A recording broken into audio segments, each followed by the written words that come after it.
So what are we talking about today? Today we were talking about different kinds of learning contexts. This is a way of understanding the set of circumstances where learning can happen. Basically, learning can take place in formal, non-formal, and informal learning contexts.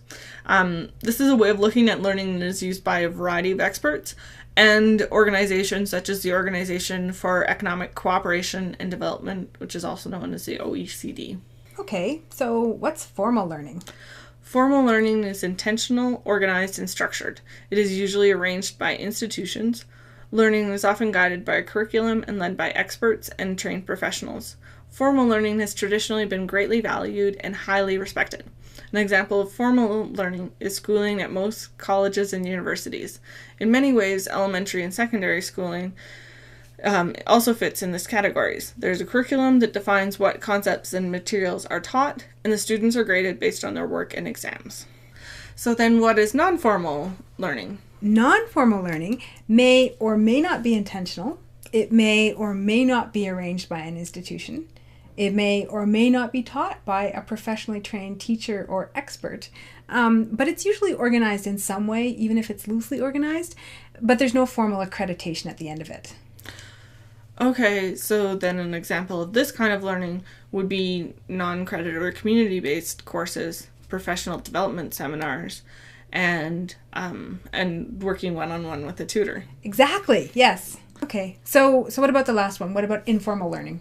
Informal learning is never organized and it's never structured in any way. It's very spontaneous and serendipitous.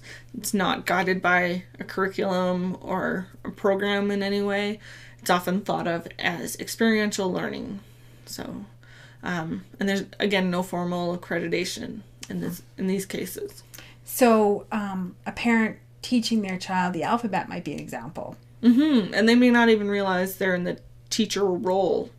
Yeah, or even somebody younger, like a babysitter walking around the neighborhood with a child pointing out shapes. They would be teaching them the concept of shapes. Mm-hmm. And again, they do it without thinking.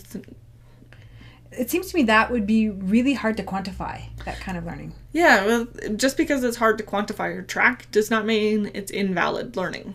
So your kid is still learning about the alphabet or the world around them, which is important.